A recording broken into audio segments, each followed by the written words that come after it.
Donc, bonjour à toutes et à tous et bienvenue à cette nouvelle webconférence de Jury Travail à destination des élus de CSE et des délégués syndicaux.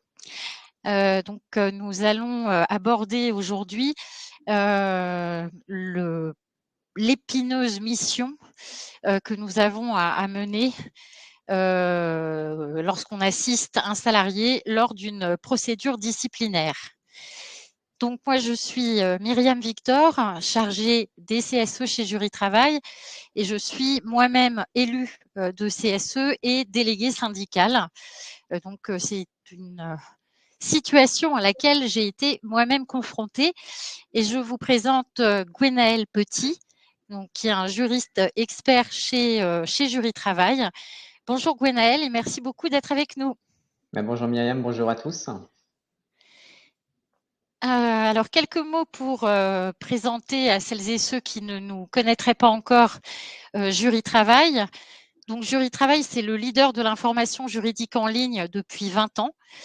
C'est une équipe de 50 juristes, tous bac+5, qui décryptent pour vous l'actualité juridique et qui rédigent des dossiers et des modèles pour vous aider au quotidien. Certains de nos juristes, comme Gwenaëlle par exemple, répondent à vos questions au téléphone et vous accompagnent dans toutes vos démarches tout au long de votre mandat. Et Jury Travail, c'est plus de 3000 abonnés qui utilisent nos services au quotidien. Nos accompagnements juridiques, nous avons 2 formules qui vous donnent accès donc à notre équipe de juristes, à l'intégralité de notre base documentaire, donc l'intégralité de nos dossiers, de nos modèles de lettres et nos contrats. Et vous avez également accès à votre convention collective.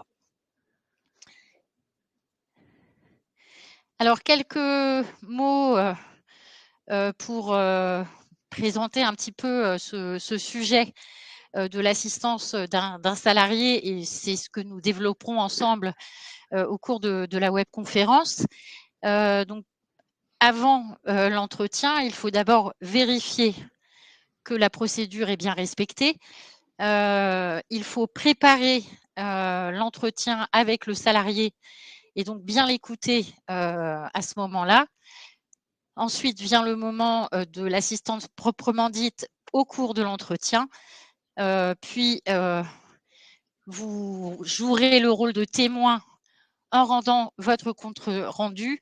Et le petit conseil que je peux vous donner également, c'est de bien suivre le dossier, parce que si on ne garde pas le contact avec les salariés, on ne sait pas quelle suite a eu leur dossier. Alors, rentrons un petit peu plus dans le sujet. Donc, nous verrons tout d'abord le déroulement d'un licenciement. Ensuite, nous ferons une petite séance de vrai-faux, ce qu'affectionne particulièrement Gwenaëlle, sur l'assistance d'un salarié. Nous verrons comment préparer l'entretien préalable au licenciement et ensuite comment se déroule l'entretien et les actions à mener après. Alors, nous avons prévu également un petit sondage fil rouge que je vais publier immédiatement. Donc, vous le trouverez dans l'onglet sondage en bas de votre écran. Alors, j'espère que vous voyez le sondage. Si quelqu'un pouvait me le confirmer, ce serait parfait. Moi, je te confirme que de mon côté, je le vois bien. OK, parfait, merci beaucoup. Ce sondage, Gwenaëlle donnera la réponse à l'issue de la webconférence.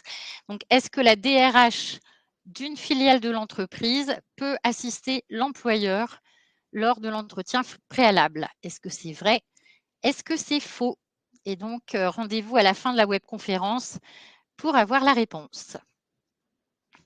Alors, au cours de cette webconférence, vous pourrez également nous soumettre vos questions.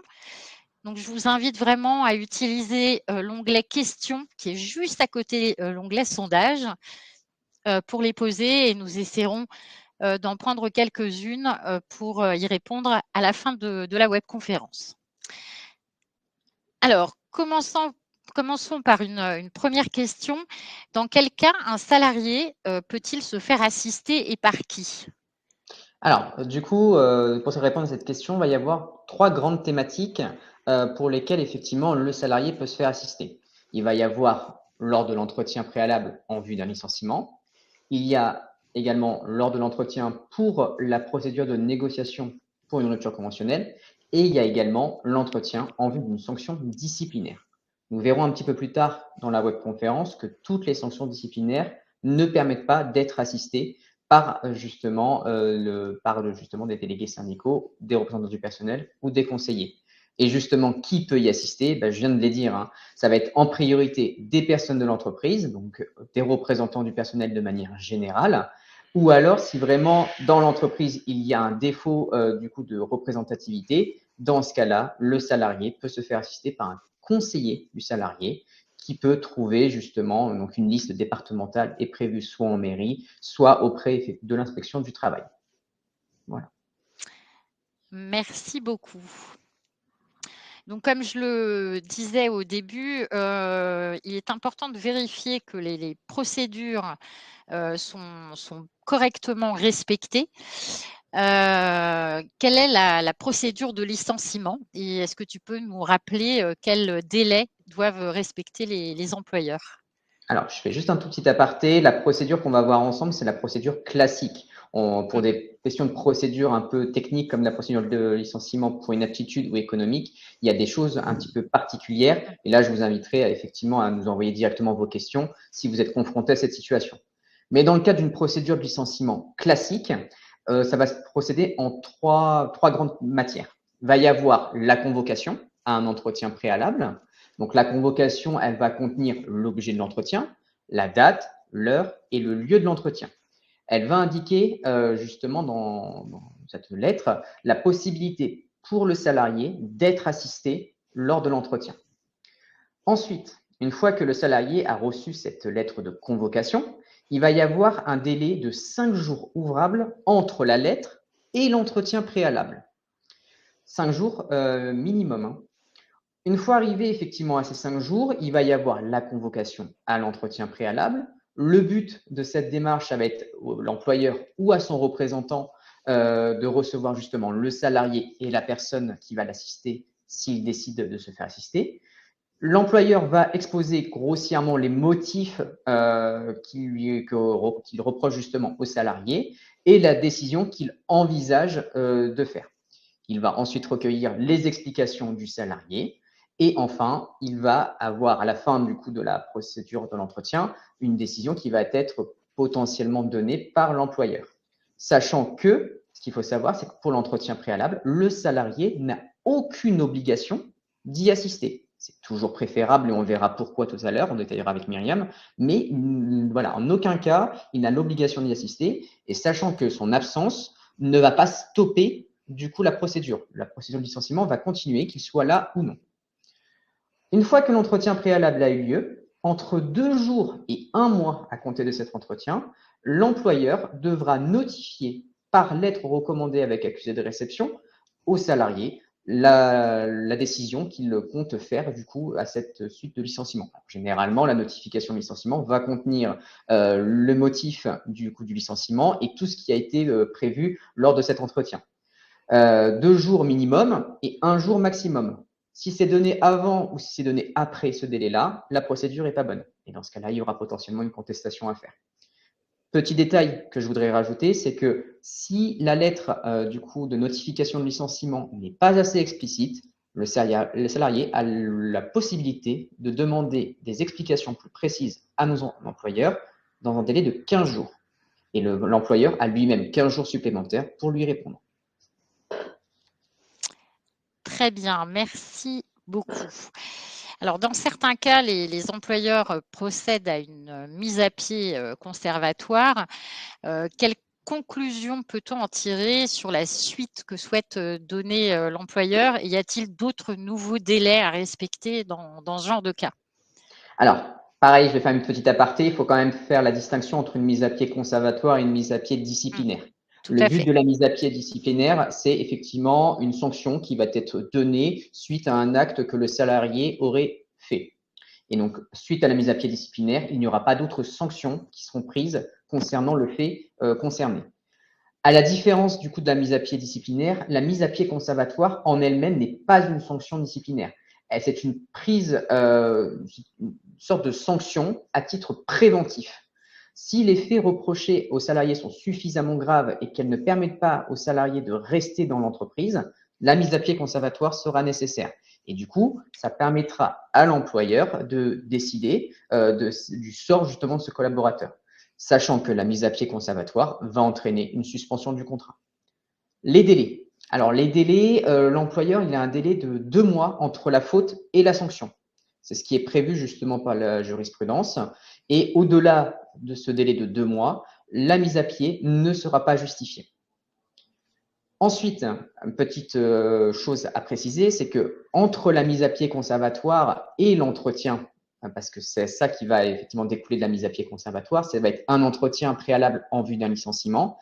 Cette mise à pied conservatoire et l'entretien, il y a un délai minimum qui doit être respecté et c'est un délai raisonnable et bref. En effet, la jurisprudence, elle a pu trancher dans différentes situations que des délais de 7 jours, même 13 jours, sont considérés comme des délais abusifs entre la mise à pied conservatoire et l'entretien préalable. Donc, généralement, quand vous fournissez effectivement une lettre de mise à pied conservatoire, vous fixez le rendez-vous quasiment dans la foulée, dans les jours qui viennent. Et ensuite, comme la procédure qu'on a vue juste avant, si les faits reprochés sont suffisamment graves, on va découler sur un licenciement. Si par contre les faits, ou alors vous décidez de revenir sur le licenciement, dans ce cas-là, la mise à pied conservatoire, vu qu'elle n'est pas une sanction disciplinaire, n'aura aucun effet. Il y aura une rétribution du salaire pour le salarié et après, on reste comme si de rien n'était. Voilà. Merci beaucoup. Alors, on va faire une petite parenthèse là encore, parce que comme tu le disais dans ta réponse à ma première question, un salarié peut également se faire assister dans le cadre d'une rupture conventionnelle. Peux-tu nous rappeler brièvement quelle est la procédure de la rupture conventionnelle et que peut négocier le salarié et la personne qui l'assiste? Alors, on ne va pas rentrer dans les détails puisque sinon je vous renvoie à la webconférence que Lucas a pu faire en début d'année. Mais concrètement, une rupture conventionnelle, comment ça se passe? L'employeur ou le salarié propose une rupture conventionnelle à l'autre contractant, sachant que la demande se fait par tout moyen, mais pour une question de preuve, on va privilégier quand même l'écrit. Une fois que les deux parties ont émis leur accord pour une rupture conventionnelle, il va y avoir au moins un entretien pour négocier effectivement certaines choses. À la fin de cet entretien, il va découler ce qu'on appelle un accord de rupture conventionnelle. Une fois l'accord de rupture conventionnelle effectué, il va y avoir un délai de rétractation pour les deux parties de 15 jours calendaires. Une fois ce délai de rétractation terminé, la partie la plus diligente, alors généralement l'employeur et plus précisément son comptable, va envoyer la rupture conventionnelle à l'inspection du travail qui va ensuite l'homologuer. L'homologation, généralement, c'est 15 jours max. Et une fois que l'inspection du travail aura donné son retour, la rupture conventionnelle aura été faite le jour même. Et donc, du coup, ce qui va en découler en découlera. Qu'est-ce qu'on négocie? Alors, on va négocier deux grandes thématiques, deux grandes choses. On va négocier effectivement l'indemnité de départ, puisque dans le cas d'une rupture conventionnelle, on va avoir l'indemnité minimum de licenciement. Mais ça, c'est un minimum. Après, vu qu'on est dans le cadre d'une négociation, une rupture conventionnelle, tout se négocie. On peut négocier plus, beaucoup plus peut-être, mais on ne pourra pas négocier moins que l'indemnité minimum. Autre chose qui est possible de négocier, ça peut être également la date de départ. En effet, la rupture conventionnelle, elle a un effet immédiat. En théorie, il n'y a pas de préavis. Maintenant, d'un commun accord entre l'employeur et le salarié, une date de départ différée par rapport à la rupture conventionnelle peut être négociée. Mais encore une fois, vu qu'on est dans le cadre de la négociation et de la rupture conventionnelle, ça ne peut pas s'imposer à l'autre. Si l'une des parties n'est pas d'accord, l'entretien se termine et il n'y aura pas de rupture conventionnelle. En effet, c'est effectivement le principe. Merci beaucoup, Gwenaëlle. Alors, nous allons procéder au petit jeu que tu aimes tant, le petit vrai-faux, donc cette fois-ci sur l'assistance d'un salarié. L'employeur doit-il convoquer la personne qui assistera le salarié à l'entretien? Alors non, puisqu'en fait, il n'y a aucune obligation légale pour l'employeur de convoquer la personne qui va assister le salarié. En effet, l'article R 1232-2 du Code du travail précise que c'est le salarié qui souhaite se faire assister lors de l'entretien, et ben c'est ce salarié qui va transmettre à la personne qui va l'assister la date, l'heure et le lieu de l'entretien. Mais sinon, c'est pas l'employeur qui le fait. L'employeur, lui, a l'obligation de convoquer la personne qui va être concernée par l'entretien, mais pas la personne qui va l'assister. Merci beaucoup. Alors, le salarié qui souhaite se faire, assister lors d'un entretien, doit-il, lui, en informer son employeur? Alors, le salarié qui va souhaiter justement se faire assister donc lors de l'entretien, oui, il doit avertir l'employeur. C'est le même article que je vous ai cité juste avant, c'est le deuxième paragraphe. Le salarié doit informer l'employeur de sa démarche de se faire assister. S'il ne l'avertit pas, l'employeur pourra refuser la personne qui assistera l'employé. Mais il doit l'avertir. Merci beaucoup. Alors, le salarié ne peut pas demander l'assistance d'un conseiller extérieur pour un entretien ouvrant à une sanction autre qu'un licenciement. Tu as déjà partiellement répondu, tout Ouais. à l'heure. Mais justement, on va préciser parce que du coup, le propos est à nuancer, c'est à la fois oui et non. Dans le cadre d'une sanction qui va surtout toucher, qui va avoir une incidence immédiate ou non sur la présence dans l'entreprise, sa fonction, sa carrière, sa rémunération, ce sont des sanctions qui permettent aux salariés d'être assistés à un entretien, lors de l'entretien par une personne de l'entreprise. C'est ce que prévoit l'article 1332-2. Et donc, du coup, par syllogisme, toutes les sanctions telles qu'un avertissement ou toute autre sanction qui ne touchera pas du coup à la carrière, le contrat, etc. Et bah du coup, le salarié ne peut pas être assisté. Alors du coup, les dates, enfin pas les dates, mais les sanctions peuvent être vastes. Tout dépend de ce qui est prévu dans le règlement intérieur. Mais voilà, grossièrement, si ça touche au salaire ou à la carrière, il peut être assisté. Sinon, il ne peut pas l'être. Voilà. Merci beaucoup, c'est très clair. Alors, lors de son audition, le salarié peut se faire assister par une personne de son choix appartenant au personnel de l'entreprise. Là aussi, tu avais partiellement répondu. Alors, oui, vous allez voir, c'est un peu plus nuancé que ça également. En gros, le salarié, il peut se faire assister par une personne de l'entreprise, mais ce sont en fait des personnes représentatives. Ça va être effectivement donc des représentants du personnel, donc qui sont élus au CSE, ou alors effectivement s'il y a un défaut d'instance du coup dans l'entreprise, donc c'est surtout les entreprises de moins de 11 salariés, il peut se faire assister par un collègue effectivement de travail, mais on privilégiera quand même les conseillers du salarié qui sont experts du coup dans cette thématique et dans le rôle d'assistance du salarié. Mais voilà, concrètement, c'est ces trois types de personnes qui peuvent assister le salarié. Merci beaucoup et ça, c'est une dernière question et je l'ai entendue, très souvent celle-ci.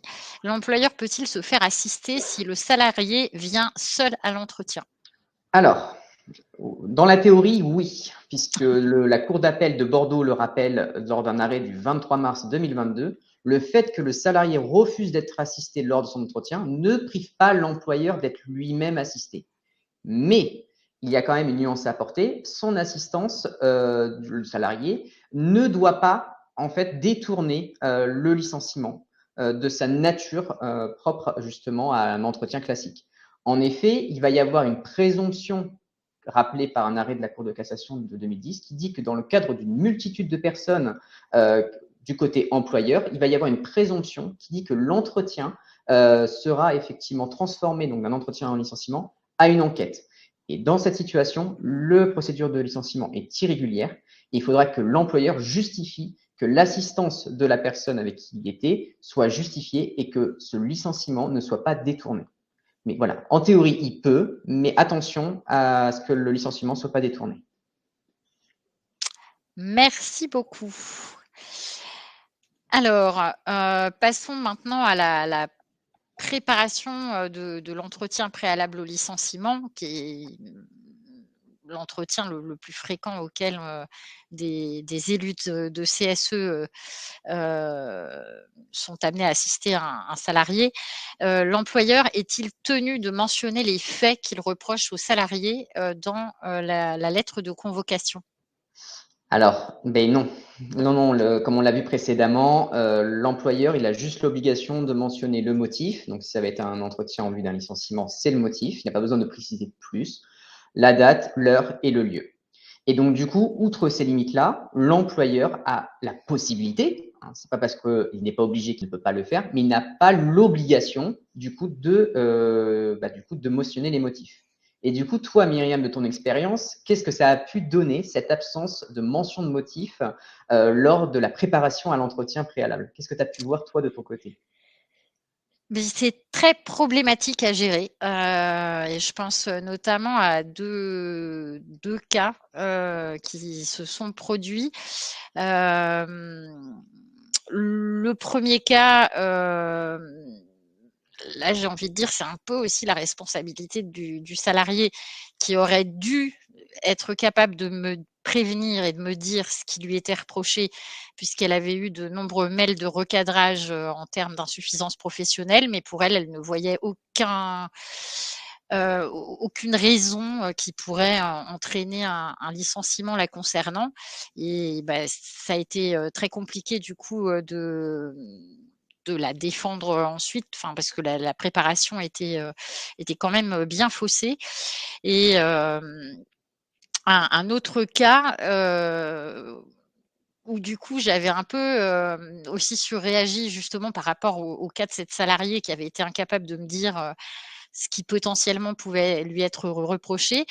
Il y a une autre salariée qui ne voyait pas du tout ce qu'on allait lui reprocher. On a éliminé un nombre de cas, enfin de possibilités absolument invraisemblables. Je me suis même retrouvée à lui poser des questions gênantes parce qu'on était en pleine phase de Covid.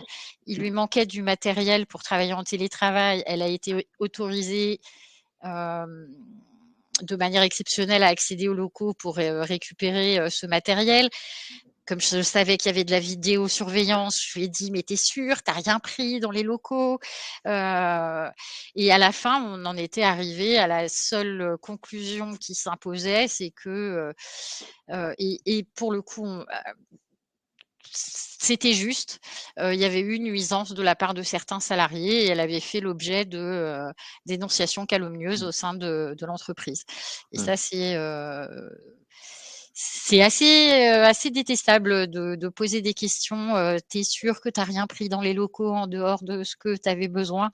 Mais on essayait vraiment de chercher à comprendre, ce qui pouvait lui être reproché, lors Ouais, de l'entretien, puisque ça permet quand même de préparer la défense. ouais. On va voir justement comment le préparer, mine de rien, même si on n'a pas d'infos, hein, de toute façon. Oui. Alors quel type de convocation à un entretien, préalable sont recevables? Bah, en fait, il y en a que 2 types, hein, vu que la loi elle est très claire dessus, c'est l'article 1232-2 du code du travail. La convocation à un entretien préalable, elle ne peut se faire que de 2 manières. Soit par une lettre recommandée avec accusé de réception, soit par une remise en main propre contre décharge. Pourquoi? Parce qu'en fait, il faut toujours la question de la preuve, hein, de toute façon, en droit du travail, ça va être que si, on doit aller devant les prud'hommes, il faut que l'employeur puisse justifier de la démarche qu'il a effectuée et que tout est en règle. Donc du coup, par rapport, à cette convocation, toi Myriam, même si effectivement l'objet n'est pas mentionné, comment toi, en tant qu'élu CSE et qui a déjà assisté à des procédures de licenciement, comment toi tu prépares l'entretien avec les salariés? Alors, relire déjà, les textes, c'est un peu la base, mais on ne le dira jamais assez. Hem, donc, relire la convention collective. Il peut y avoir dans certaines conventions, des dispositions spécifiques en cas de sanctions disciplinaires, et bien relire le règlement intérieur de l'entreprise. Ça m'a été, déjà, utile, lors de certains entretiens. Et si certains employeurs nous écoutent, c'est un document vraiment très important, le règlement intérieur. Donc, ce n'est pas quelque chose à négliger. Mais normalement, dans le règlement intérieur, il y a toute une partie qui concerne justement les sanctions disciplinaires, ce qu'on peut reprocher à un salarié ou pas. Et c'est vraiment important. Alors ensuite, il y a tout un aspect humain. Parce que le salarié qui reçoit sa convocation préalable à un licenciement est sous le choc. La plupart du temps, ça lui est jamais arrivé. Donc, il faut vraiment être dans l'empathie, expliquer le rôle qu'on tiendra, lui expliquer précisément comment toute la procédure va se dérouler pour éviter qu'il ne soit surpris. Il faut donc, comme on l'a dit juste avant, essayer d'anticiper ce qui risque d'être reproché aux salariés afin de préparer déjà des réponses à faire à l'employeur ensemble, en détaillant les différentes possibilités. Il faut également savoir si le salarié souhaite rester dans l'entreprise ou pas, puisque là, le mode de défense changera également.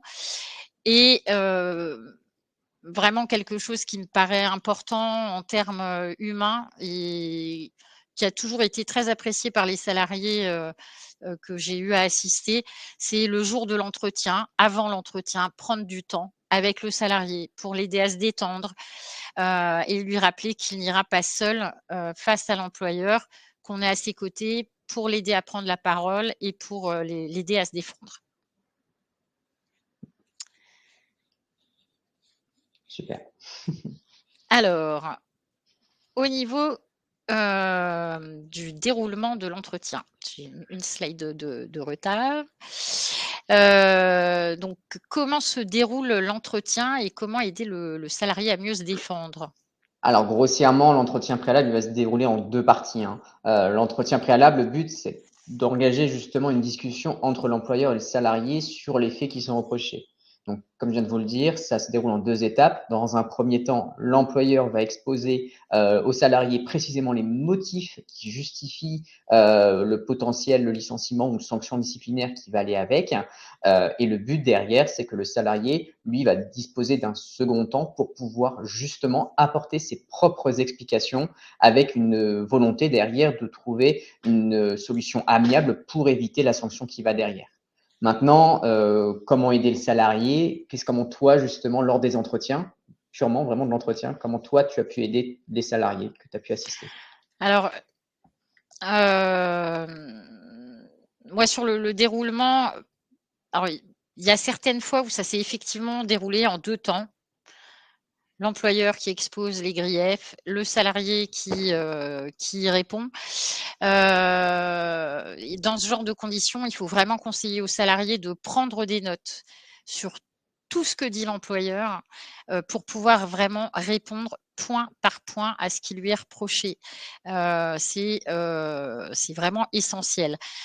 Dans certains cas, il m'est arrivé d'assister à des entretiens où c'était plutôt un, un échange entre l'employeur et le salarié et du coup vraiment à chaque point l'employeur donnait la parole au salarié et lui permettait de se justifier.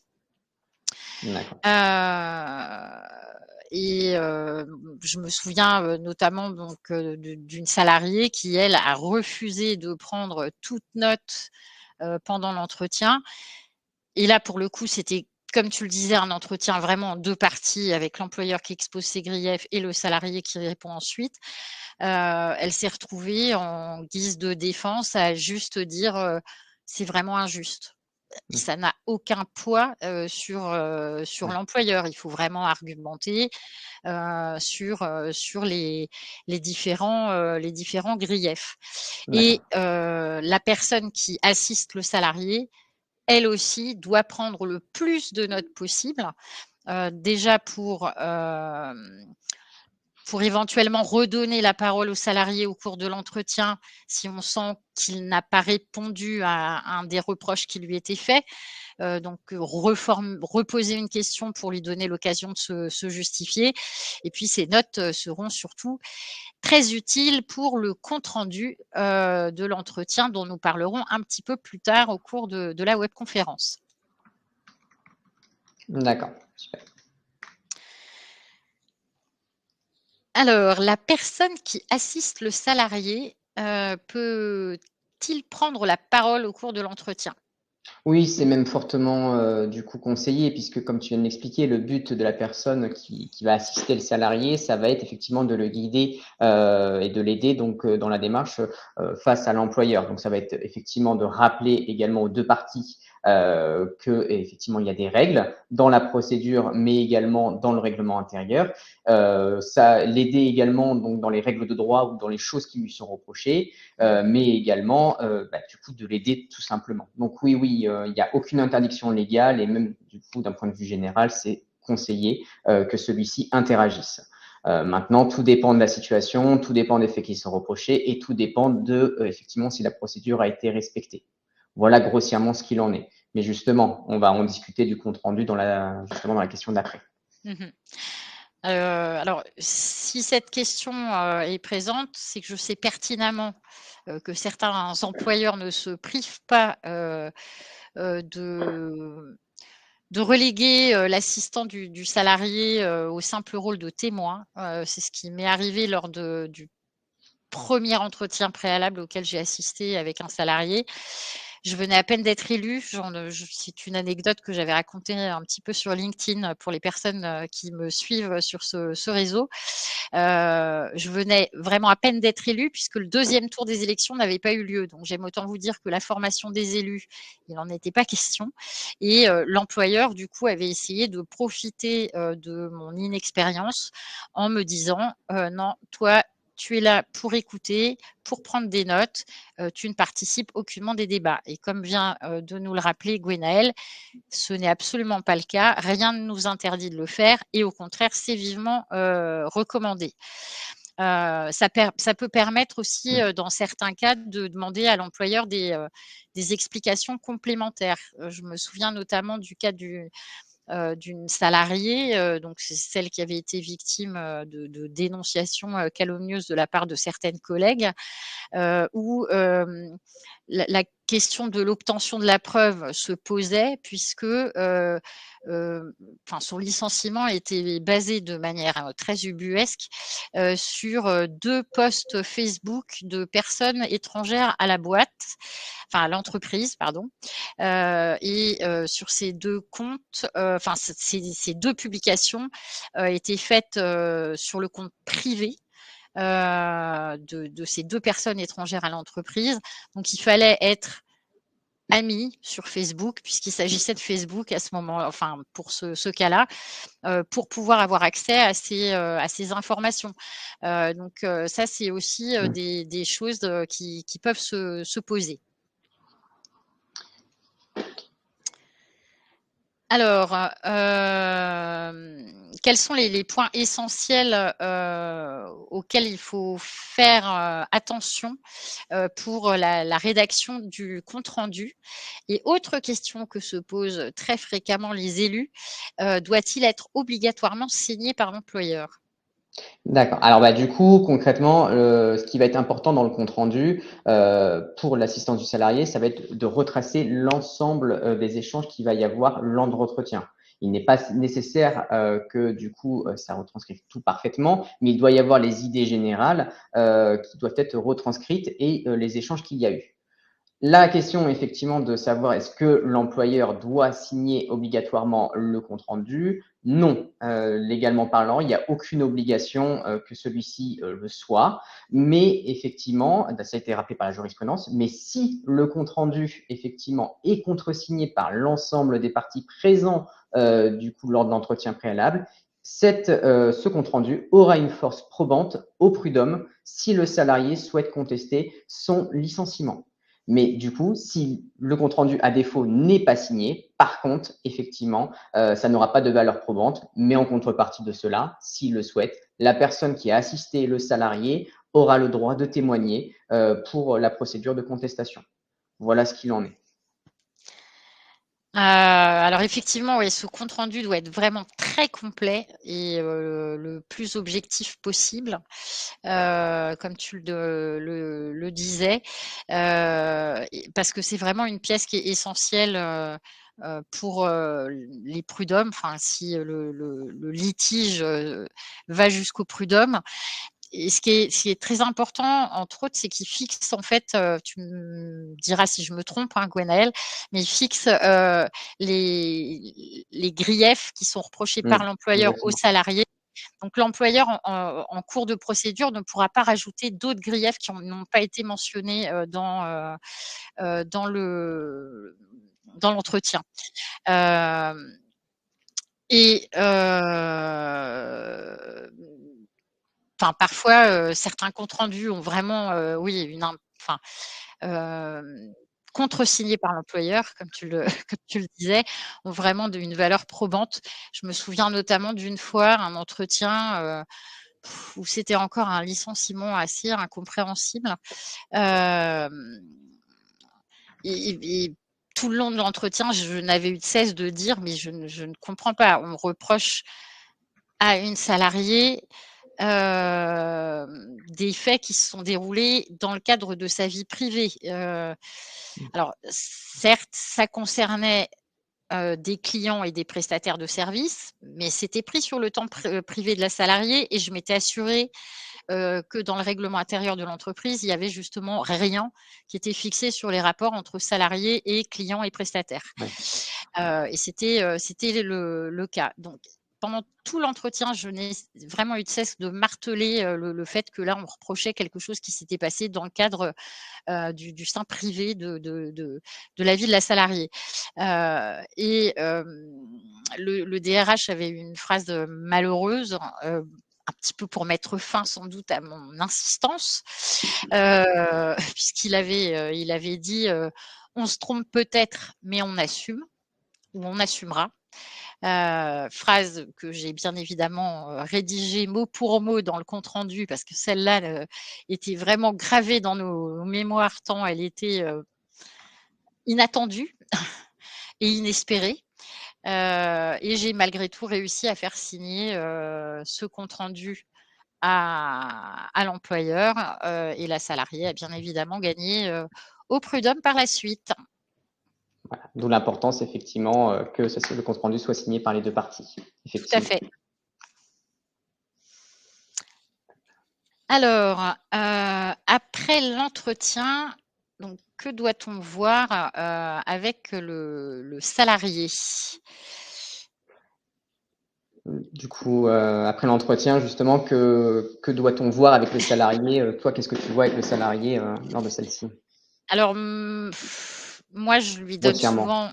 je lui donne souvent mon ressenti sur la manière dont s'est passé l'entretien, sur, enfin, déjà sur le fond, sur les faits reprochés, si ça me paraît recevable ou pas. Et bon, je tente de savoir si le salarié compte saisir les prud'hommes et du coup, j'essaye de lui dire si, à mon sens, c'est jouable. De toute façon, je l'invite forcément à se rapprocher d'un avocat s'il veut, aller au prud'homme puisque, seul un professionnel, tel qu'un avocat pourra vraiment être affirmatif sur les chances qu'il peut avoir, de gagner la procédure. Hem, il faut rester en contact avec le salarié, derrière également, pour vérifier, le délai d'envoi de la lettre de licenciement, hein, dont tu parlais, tout d'abord Oui, oui. au tout début de la webconférence. Hem, l'aider éventuellement, également à négocier des indemnités de licenciement ou à contester, la sanction. Et ce qui est assez important, à mon sens pour les représentants du personnel, c'est vraiment rester en contact avec le salarié tout au long de la procédure et se tenir informé de l'issue du jugement. Parce que il Tout à fait. faut bien évidemment pas compter sur l'employeur pour en CSE lors de l'information consultation obligatoire sur la politique sociale, avoir tout un chapitre sur alors nous avons eu tant de litiges au prud'homme Oui. cette année et nous en avons gagné tant et perdu tant. Non, c'est vraiment vous, représentants du personnel, enfin nous, représentants du personnel, qui devons constituer un petit peu cette annexe de la BDESE qui nous est propre. Super. Alors, nous allons pouvoir avoir la réponse au sondage. Alors, alors que je regarde vos réponses. Donc, est-ce que la DRH d'une filiale de l'entreprise peut assister l'employeur lors de l'entretien préalable? Et nos internautes ont répondu vrai à 83%. Et bah, du coup, la réponse, elle est fausse. Je suis désolé d'aller en contresens, effectivement, de l'avis général, mais en tout cas, moi, je vais dans le sens que de la jurisprudence et même de la Cour de cassation.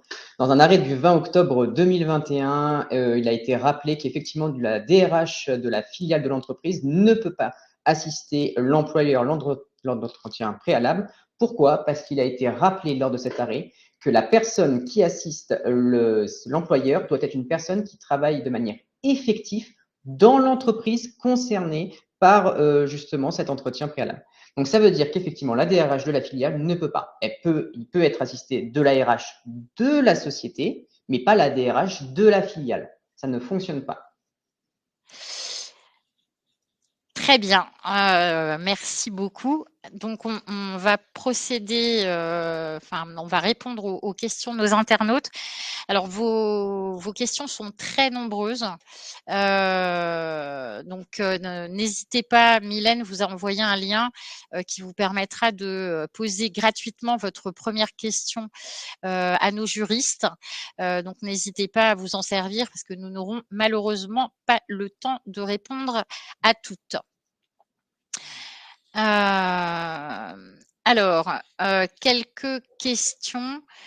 Alors,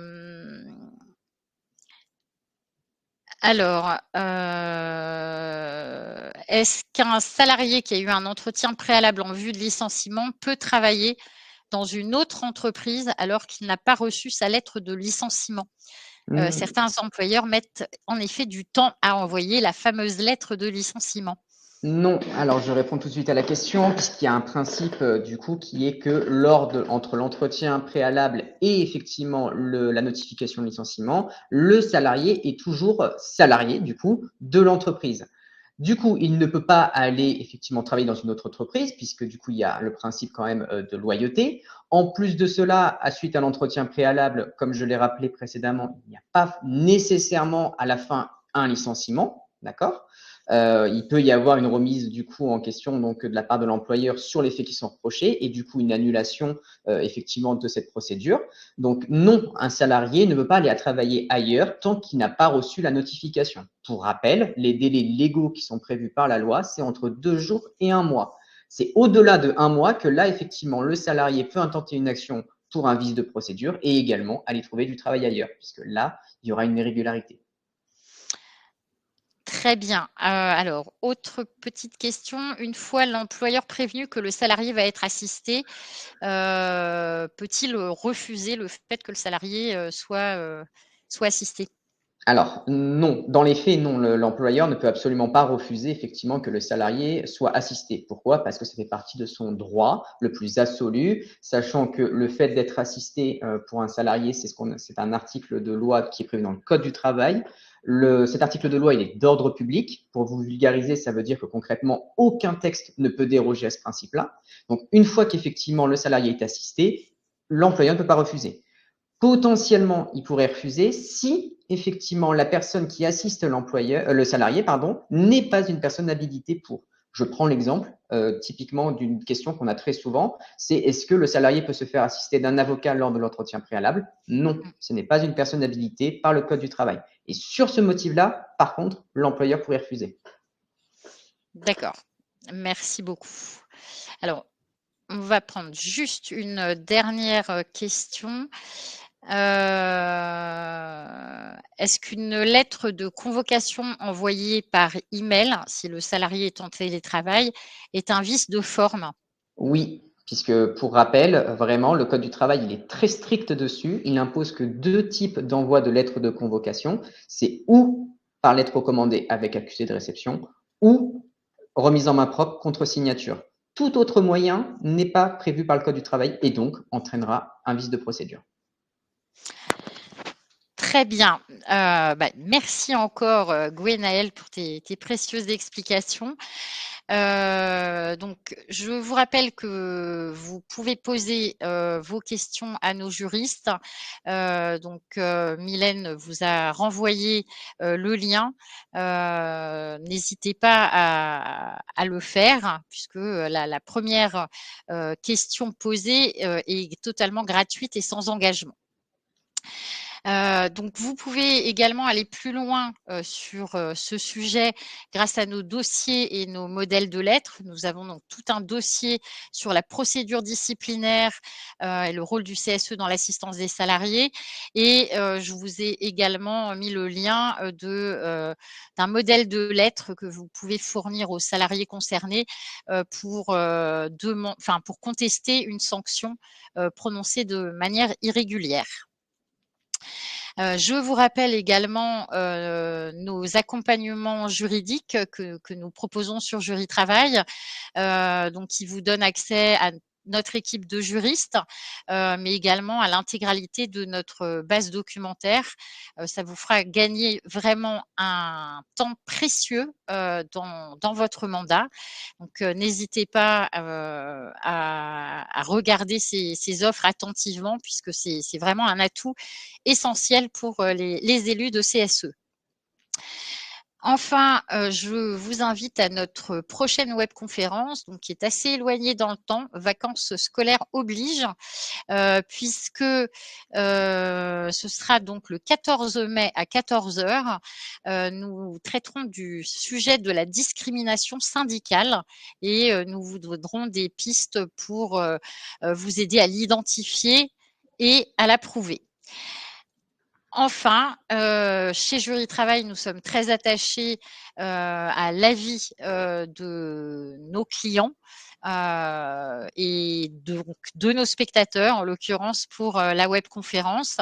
Donc, n'hésitez pas à nous laisser votre avis. Il en sera tenu compte pour les prochaines webconférences. Donc, il me reste à vous souhaiter une excellente fin de journée à toutes et à tous. Merci beaucoup, Gwenaëlle, pour tes explications très claires. Et je te dis à bientôt pour la prochaine webconférence, du coup. À bientôt, Myriam. À bientôt tout le monde, peut-être. Voilà, je vous souhaite une excellente fin de journée. Je vous dis à très bientôt sur une webconférence de JuriTravaj. Au revoir. Au revoir.